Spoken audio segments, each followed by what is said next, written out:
আমি ভারত সরকারের প্রতি আহ্বান জানাচ্ছি, আগামী 25শে ডিসেম্বরের মধ্যে আপনারা খুনি মৃত্যুদণ্ডপ্রাপ্ত শেখ হাসিনা এবং আসাদুজ্জামান খান কামাল এবং হাদির হত্যাকারী হাদির উপরে আততায়ী যারা ছিল, তারা যদি ভারতে আশ্রয় নিয়ে থাকে তাদেরকে 25শে ডিসেম্বরের মধ্যে আপনারা হস্তান্তর করুন, প্রত্যর্পণ করুন।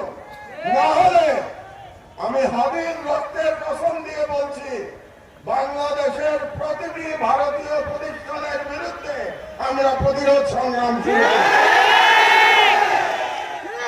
সরকারের প্রতি আহ্বান জানাচ্ছি, 25 তারিখের মধ্যে যদি এই খুনিদের পাঠিয়ে দেওয়া না হয় বাংলাদেশে, তাহলে বাংলাদেশে কর্মরত প্রতিটি ভারতীয়ের ওয়ার্ক পারমিট বাতিল করতে হবে।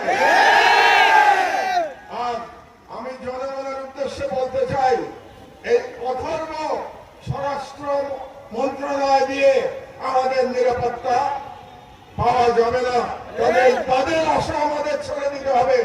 কাজে জনগণের প্রতি আমি আহ্বান জানাচ্ছি, প্রতিটি ওয়ার্ডে আপনারা আইন শৃঙ্খলা কমিটি গঠন করুন। সমস্ত রাজনৈতিক দল মিলে একসাথে কমিটি গঠন করুন।